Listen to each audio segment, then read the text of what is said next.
Amen. Gloire à Dieu, que Dieu soit béni pour tout ce qu'il est, pour tout ce qu'il est capable de faire, pour tout ce qu'il a déjà fait dans chacune de nos vies. Et nous croyons que ce matin encore, il est venu spécialement pour chacun d'entre nous. Nous connaissons parfaitement, il a déjà préparé des grâces merveilleuses. C'est à nous de les saisir. Et nous croyons que la foi nous permet de pouvoir bénéficier de ce que Dieu nous propose. J'aimerais que nous puissions ouvrir la Bible et nous allons le faire dans Matthieu au chapitre 14. On fera la lecture du verset 22 jusqu'au verset 33. S'il y avait des personnes nouvelles au milieu de nous, j'aimerais vous saluer au nom de l'Église de Saint-Pierre et de chacun de ses membres. Je salue également les internautes de vie.re, que Dieu nous bénisse dans ce temps de rencontre et de communion avec Dieu par sa parole. Je répète donc la référence, Matthieu chapitre 14, du verset 22 au verset 33.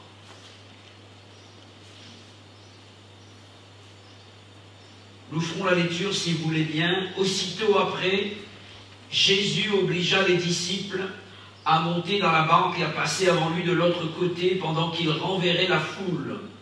Quand il l'eut renvoyé, il monta sur la montagne pour prier à l'écart, et comme le soir était venu, il était là seul.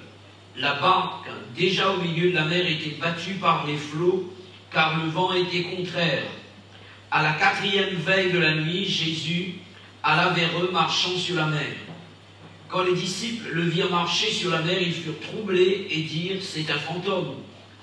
Et dans leur frayeur, ils poussèrent des cris. Jésus leur dit aussitôt « rassurez-vous, c'est moi, n'ayez pas peur ». Pierre lui répondit « Seigneur, si c'est toi, ordonne que j'aille vers toi sur les eaux. » Et il dit « viens ». Pierre sortit de la barque et marcha sur les eaux pour aller vers Jésus. Mais voyant que le vent était fort, il eut peur. Et comme il commençait à enfoncer, il s'écria « Seigneur, sauve-moi » Aussitôt Jésus étendit la main, le saisit et lui dit « Homme de peu de foi, pourquoi as-tu douté ?» Et ils montèrent dans la barque, et le vent cessa. Ceux qui étaient dans la barque vinrent se prosterner devant Jésus et dirent « Tu es véritablement le Fils de Dieu. Amen. » Le titre de mon message pour chacun d'entre vous est celui-ci, « Pourquoi as-tu douté ?» C'est la question que Jésus a posée à Pierre suite à l'échec qu'il venait d'essuyer. Alors que juste avant, comme Jésus, à cause de sa foi, Pierre était entré dans le surnaturel divin. Et je le répète, comme Jésus, il a pu marcher sur l'eau. Et voilà que justement, à cause du doute, la Bible déclare qu'il commence à enfoncer. C'est là que Jésus va lui adresser cette parole. « Homme de peu de foi, pourquoi as-tu douté ?» Avant de répondre à cette question, « Pourquoi as-tu douté ?» j'aimerais tout d'abord répondre à une autre question qui est aussi importante que la question « Pourquoi as-tu douté ?» Et je présenterai cette autre question « De quoi as-tu douté ?» Car on peut savoir pourquoi, on ne peut pas savoir, pourquoi l'on a douté si on ne sait pas de quoi l'on a douté. Pierre a douté de deux choses, et j'aimerais les considérer avec vous ce matin. Premièrement, de la prière de Jésus. L'Écriture nous dit que Jésus va obliger ses disciples à passer avant lui de l'autre côté du lac, pendant que lui, il renverrait la foule. Juste après, Jésus va monter sur la montagne pour prier, c'est ce que nous dit l'Écriture. Et les disciples savaient très bien que lorsque Jésus se retirait à l'écart pour se retrouver sur la montagne, c'était dans le but d'entretenir une relation avec son Père. Et la montagne, pour Jésus, est symbole de la prière. Et la Bible dit qu'il était en prière. Et certainement, je suis convaincu que Jésus avait dû prier pour ses disciples. Comme les autres, Pierre a douté de la prière de Jésus. Savez-vous que Jésus prie pour chacun d'entre nous en tant que disciple? C'est ce que Paul dira dans Romains chapitre 8, verset 34. Il est ressuscité, il est à la droite de Dieu, donc il est bien placé, et à cause de cela, il intercède pour nous. Et dans la prière sacerdotale, dans Jean 17, il y a un exemple flagrant de l'intercession de Jésus en faveur de ses disciples. Et plus encore, il a prié pour tous ceux qui devaient croire à cause du message que les disciples devaient annoncer. Il était question de nous. Jésus a prié non seulement pour ses disciples qui étaient là présents ce jour-là, mais pour ceux qui devaient venir à cause de la parole que ces personnes devaient annoncer. Jésus a pu dire à Pierre dans Luc chapitre 22 verset 32, « J'ai prié pour toi afin que ta foi ne défaille point. » La prière de Jésus. Que peut-on dire de la prière de Jésus? Un jour, en face du tombeau de Lazare, il y avait la foule qui était là présente. Et Jésus va s'exprimer de cette manière dans l'évangile selon Jean chapitre 12. Pour moi, il s'adresse à son Père. Pour moi, je savais que tu m'exauces toujours, non pas de temps en temps, non pas pour certaines occasions, non pas pour certains sujets. Et Jésus dira, je savais que tu m'exauces toujours. Et lorsque je réalise que Jésus prie pour moi, alors je suis sûr que Dieu le Père exauce sa prière. Alléluia. Cela ne veut pas dire que je ne dois plus prier. Justement, après que Jésus ait parlé à Pierre en lui disant « J'ai prié pour toi afin que ta foi ne défaille point », mais il va dire à Pierre « Priez afin que vous ne tombiez pas en tentation ». Et il est question de la prière que Jésus adresse à Dieu en notre faveur. Et je crois qu'il est important que nous puissions ne pas douter de la prière de Jésus, mais avoir une confiance totale en elle. Jésus a prié pour ses disciples. Et je crois que là-haut dans le ciel, Jésus est en train d'intercéder pour chacun d'entre nous, pour cette réunion, pour cette communion que nous entretenons avec lui. Et malheureusement, Pierre et son équipe avaient douté de la prière de Jésus. De quoi Pierre a-t-il encore douté? Pierre a douté de la parole du Seigneur. La Bible dit que Jésus, à un moment donné, va sortir de la montagne et certainement, il a compris que ses disciples étaient en danger en mer. Et à la 4e veille de la nuit, Jésus va venir vers ses disciples marchant sur la mer. Et jamais on n'avait vu une scène aussi extraordinaire que cela. Et vous comprenez qu'il faisait sombre ce jour-là. Alors, la Bible dit que la plupart des disciples, et certainement Pierre était concerné par la situation, furent troublés en voyant cette scène. Et ses disciples n'avaient vu qu'une silhouette. Il faisait nuit. Et donc, impossible de distinguer de loin la personne qui s'approchait d'eux.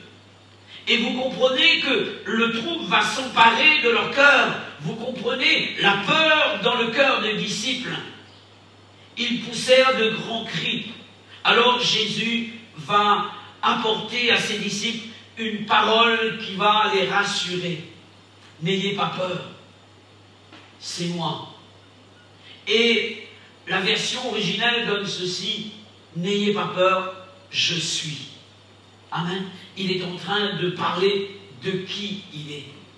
le Dieu tout-puissant, le Dieu qui ne change pas, le Dieu qui est le même hier, aujourd'hui, éternellement, le Dieu qui maîtrise les éléments déchaînés, le Dieu qui est capable d'aller contre la loi de la nature, étant donné qu'il est le créateur de toutes choses. Jésus dira, n'ayez pas peur, je suis. C'est là que Pierre va à un moment donné adresser cette prière à Jésus. Mais si c'est toi, Jésus, ordonne que je vienne avec toi sur l'eau. Voici la parole que Jésus va laisser à son disciple ici. Une simple parole. Un mot, un verbe. Il n'a suffi d'un mot.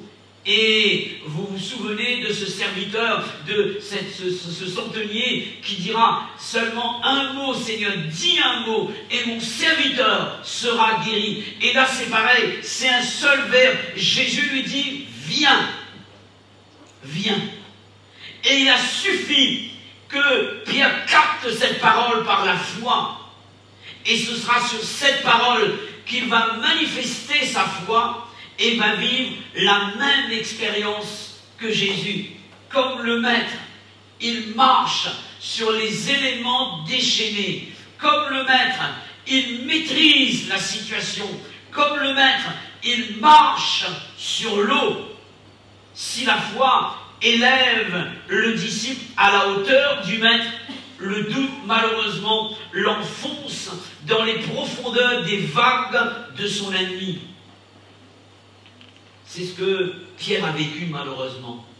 De vainqueur qu'il était sur son problème, à cause de sa foi qu'il avait placée dans la parole de Jésus. Il a suffi qu'il doute de cette même parole, du même Jésus, pour que, malheureusement, il sombre à un moment donné. Alors qu'il était vainqueur de la situation, vainqueur du problème, à cause de sa foi, il est vainqueur, et maintenant, à cause du doute, c'est un homme vaincu. C'est un homme vaincu. Mes frères et sœurs, la parole de Dieu est une parole qui est sûre. La parole de Dieu est une parole efficace, puissante. Et nous n'avons pas à douter de ce que déclare Jésus. Ne laissez jamais le doute prendre place dans votre cœur, mais laissez cette parole impacter tout votre être entier et agissez en conséquence. Croyez que ce qui sort de la bouche du Seigneur, il est capable de l'accomplir. Car le doute est l'ennemi de la foi. Nous répondrons cette fois-ci à la question du texte. Pourquoi as-tu douté? Voici la réponse que Pierre aurait pu laisser à Jésus, puisque Jésus lui pose la question suivante. Pourquoi as-tu douté? Il aurait pu dire, Seigneur, et c'est biblique, c'est dans le texte, quand j'ai vu que le vent était fort, alors j'ai eu peur. C'est ce qui est écrit dans le texte. Mais si on veut se référer également au texte, on peut dire à Pierre, mais lorsque tu avais commencé à marcher sur l'eau, le vent n'était-il pas déjà fort? Puisque voici ce que dit le verset 24. La barque était battue par les flots, car le vent était contraire. Il y avait une force qui s'opposait à la direction que devaient prendre les disciples. Le vent était déjà fort. Dans Marc chapitre 6, verset 48, nous avons cette information. Les disciples avaient beaucoup de peine à ramer à cause du vent contraire. Une force qui s'opposait à leur marche, à leur destination, au but de Dieu. Et dans Jean chapitre 6, verset 18, il est dit qu'il soufflait un grand vent, ou bien un vent fort, et la mer était agitée. Donc le problème ne venait pas du vent, vous serez d'accord avec moi pour l'admettre, le problème ne venait pas du vent lui-même, mais du regard de Pierre par rapport au vent. Parce que le vent était déjà fort au début. Lorsqu'il avait marché sur l'eau, le vent était déjà un vent contraire, une force qui s'opposait à sa direction et au but de Dieu pour sa vie. Lorsque Pierre reçoit la parole de Jésus qui va lui dire « Viens », la foi que Pierre va placer dans cette parole va changer son regard sur la situation. Et souvent, le problème vient de notre regard, de notre manière de voir les choses, de voir les difficultés. Il ne voit plus avec ses yeux physiques lorsqu'il reçoit la parole qui lui dit « Viens ».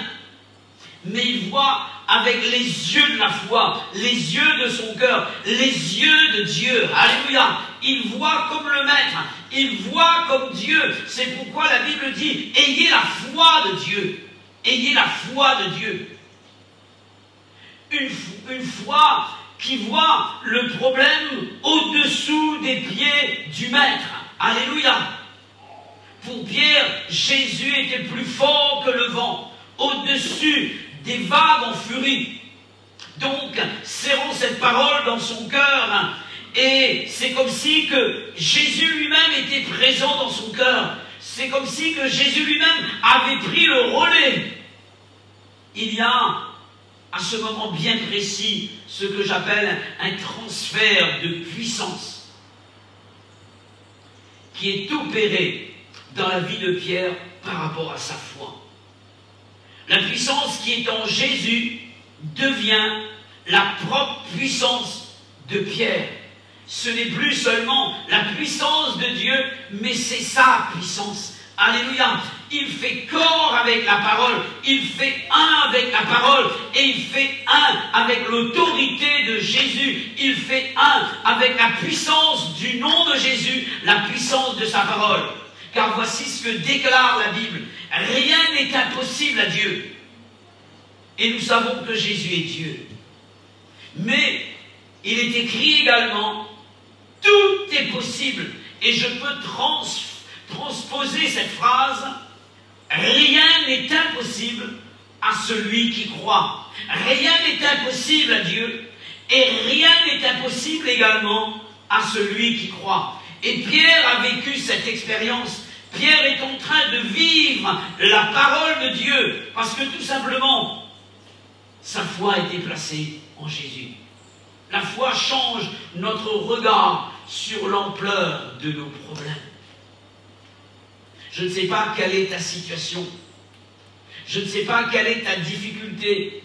Je ne sais pas quelle est ta douleur. Qu'est-ce qui fait ton malheur? Et qu'est-ce qui fait qu'en ce moment, tu es dominé par telle ou telle situation? Mais j'aimerais te dire de la part du Seigneur, c'est que si tu places ta confiance en Jésus, alors ton regard va changer en ce qui concerne la situation. La Bible parle de ces espions qui sont allés explorer le pays de Canaan, selon l'ordre de Dieu par l'intermédiaire de Moïse. Et il est parlé de ces personnes qui reviennent de l'exploration du pays de Canaan.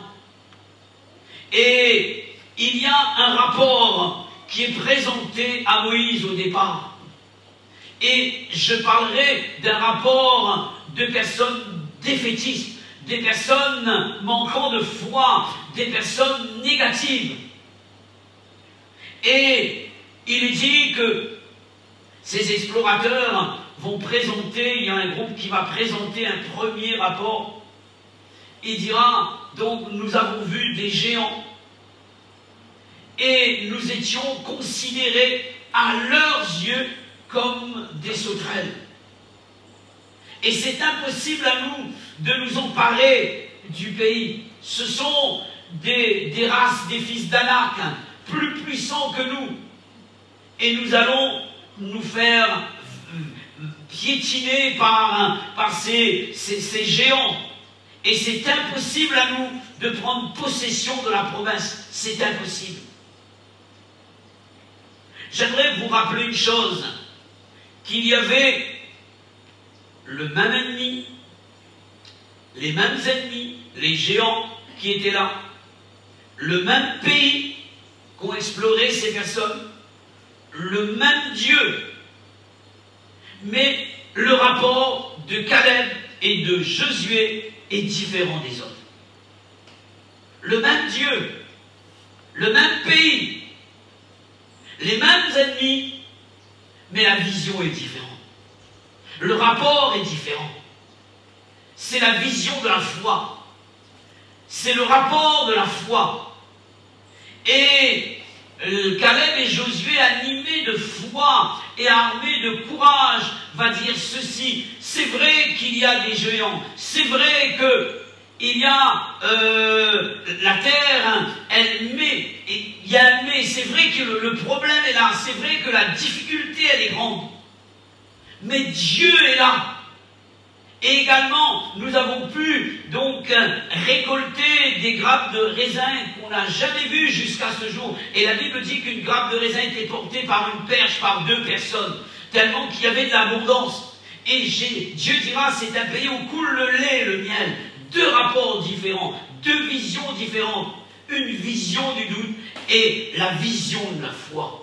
Je ne sais pas quelle est ta vision pour ta propre vie. Je ne sais pas quelle est ta vision pour ton église. Je ne sais pas quelle est ta vision pour ta famille. Je ne sais pas quelle est ta vision pour ta situation sentimentale, ta vie professionnelle. Mais je suis sûr d'une chose. Si tu reçois la parole par la foi, alors ton regard va changer sur la situation. Alléluia. Dieu t'appelle à manifester la foi. La foi change notre regard sur l'ampleur de nos problèmes. Lorsque Pierre décide à nouveau de considérer la situation avec ses yeux physiques, que voit-il? Il voit que le vent est fort, plus fort même que Jésus. Il voit que le vent est fort. Et par voie de conséquence, si le vent est plus fort que Jésus, donc le vent est plus fort que lui. C'est là que la peur va s'emparer de lui. C'est là qu'à un moment donné, cet homme va commencer à craindre. Et la crainte va entraîner le doute dans son cœur. Et le doute fera que sa foi va commencer à vaciller, à diminuer en puissance, à faiblir. Et une fois qu'il commence à vaciller, une fois qu'il commence à faiblir, une fois qu'il commence à diminuer en puissance, va entraîner un commencement de chute. Et l'Écriture nous dit, il commençait à enfoncer. Il n'est pas dit, il y a un commencement, il commençait à enfoncer. Et il y avait en lui, malheureusement, un petit peu de foi. Puisque Jésus va lui dire, homme de peu de foi, sa foi a pris un coup. Alors qu'au départ, c'était la plénitude de la foi. Il voit un grand Dieu. Il voit les difficultés s'enfuir devant lui. Et là, Jésus va lui dire, homme de peu de foi, pourquoi as-tu douté? Le doute diminue la puissance de notre foi. Et pour la détruire complètement, si nous ne réagissons pas, peut-être que quelqu'un au milieu de nous est en train de perdre la foi par rapport à son problème, par rapport à la situation. Nous sommes des hommes, et Pierre aussi est un homme comme nous. Et la Bible dit que ces hommes de la Bible étaient des hommes de la même nature que nous. Je vois Élie à un moment donné être découragé. Je vois des hommes qui ont fait des exploits extraordinaires se retrouver dans des moments de défaillance au niveau de leur foi.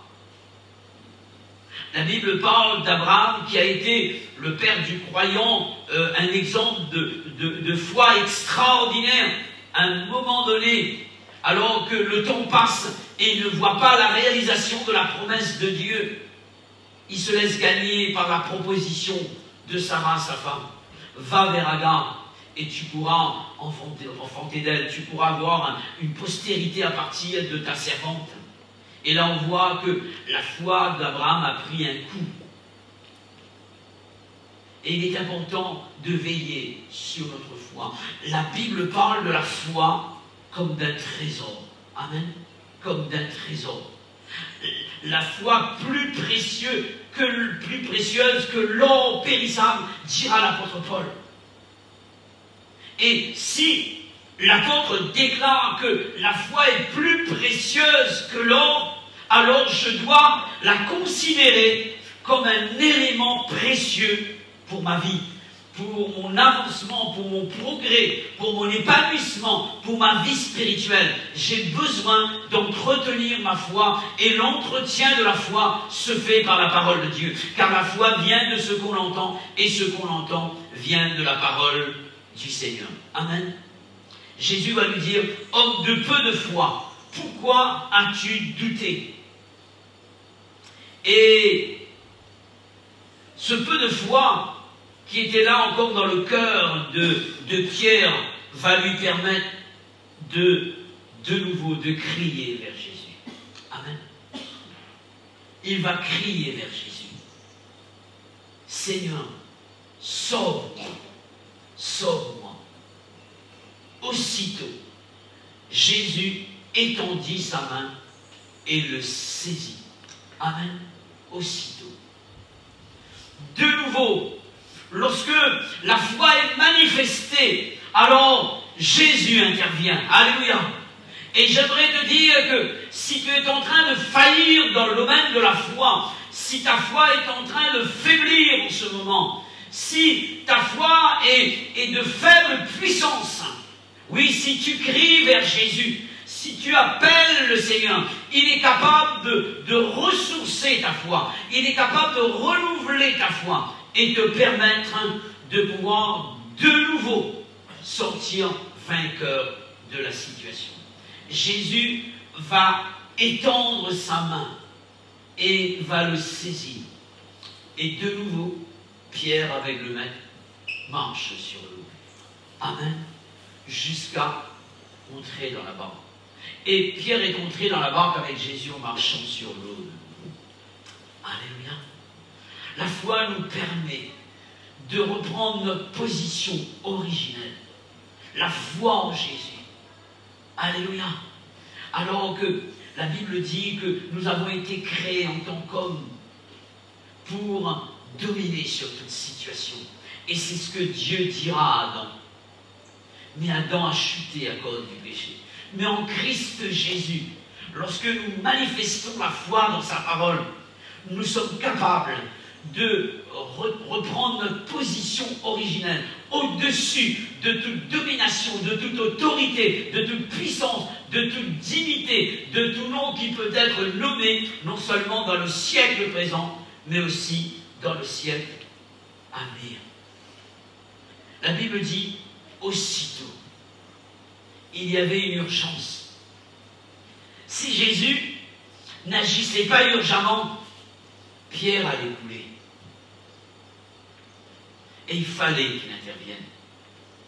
J'aime les aussitôt de la Bible. Aussitôt. Et tu peux vivre ce matin un aussitôt de Dieu. Alléluia. Par rapport à ta foi. Oui, c'est possible. Il suffit tout simplement, comme Pierre, tu cries vers lui. C'est vrai que Jésus prie pour toi. Mais là, ce matin, il t'appelle à prier, à invoquer son nom, comme l'a fait Pierre. Et Pierre, de nouveau, est au-dessus de la situation. J'aimerais vous parler du but du miracle, puisqu'il est question de miracle ici. Lorsque donc le miracle a eu lieu ici, voici ce que la Bible dit au verset 33. J'aimerais lire cela avec vous si vous voulez bien. Matthieu 14, verset 33.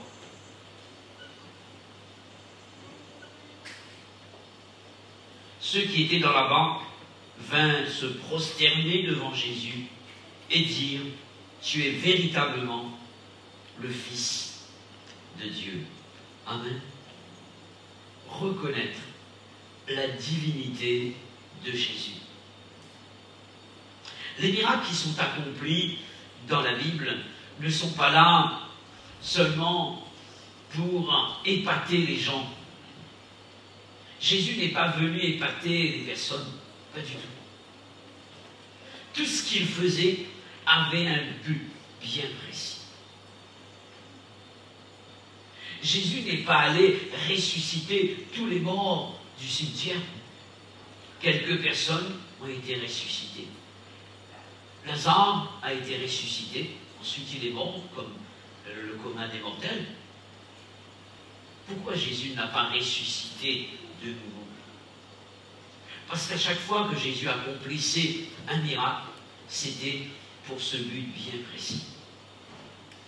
Et on a reconnu dans tous les miracles que Jésus a accomplis qu'il était le Fils de Dieu. Et c'est le but de l'Évangile. Amen. C'est le but de l'Évangile. Lorsque j'étais plus jeune, je n'arrivais pas à considérer certaines interventions de Dieu. Je me dis, mais comment ça se fait que là, Jésus intervient d'une manière et pour d'autres différemment? Il fait comme il veut, avec dans son cœur le but d'élever son Père et de reconnaître qu'en lui habite corporellement toute la plénitude de la divinité. C'est ce qui est écrit dans Jean également. D'ailleurs, dans tous les passages de l'évangile de Jean, nous voyons cette pensée donc, qui émerge. Et on va lire ensemble, si vous voulez bien, dans Jean chapitre 20, verset 31. Jean chapitre 20, verset 31.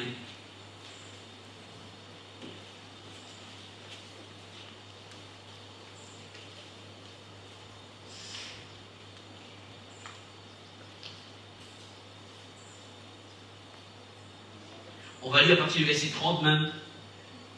Jésus a fait encore, en présence de ses disciples, beaucoup d'autres miracles qui ne sont pas écrits dans ce livre.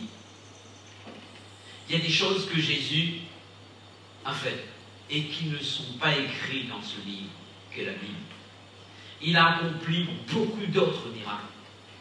Et les miracles qui sont rapportés, ces choses ont été écrites afin que vous croyiez. Le but, c'est d'amener la foi dans le cœur des gens, afin que vous croyiez que Jésus est le Christ, le Fils de Dieu, et qu'en croyant, vous ayez la vie en son nom. Amen. Vous ayez la vie en son nom. Il est question de quelle vie d'après vous? La vie éternelle. Et le but final, et je dirais le but final de nous amener à croire, c'est vrai, que Jésus est le Fils de Dieu pour que nous puissions aller au ciel. Alléluia. Tout est fait au milieu de nous. Et tout est fait au sein de l'Église. Tout est fait par Dieu pour amener les âmes au salut. Amen. Pour amener les âmes au salut. Nous pouvons être guéris. Nous pouvons avoir vécu des expériences extraordinaires. Notre foi a pour but unique de nous amener vers le ciel. Et je crois que Dieu nous appelle encore ce matin à manifester notre foi. Les deux questions que j'aimerais vous poser ce matin pour conclure ce message. De quoi as-tu douté? Qu'est-ce qui fait que le doute est là? De quoi as-tu douté? Peut-être que comme Pierre, tu as douté de la prière de Jésus. Peut-être que tu as douté de la parole de Dieu. Et maintenant, pourquoi as-tu douté? Peut-être que les éléments extérieurs ont fait que le doute s'est installé dans ton cœur. Et ce matin, Dieu t'appelle de nouveau à venir vers lui et à lancer vers le trône de Dieu ce SOS comme l'a fait Pierre, afin que de nouveau Jésus puisse te ressaisir et te relever.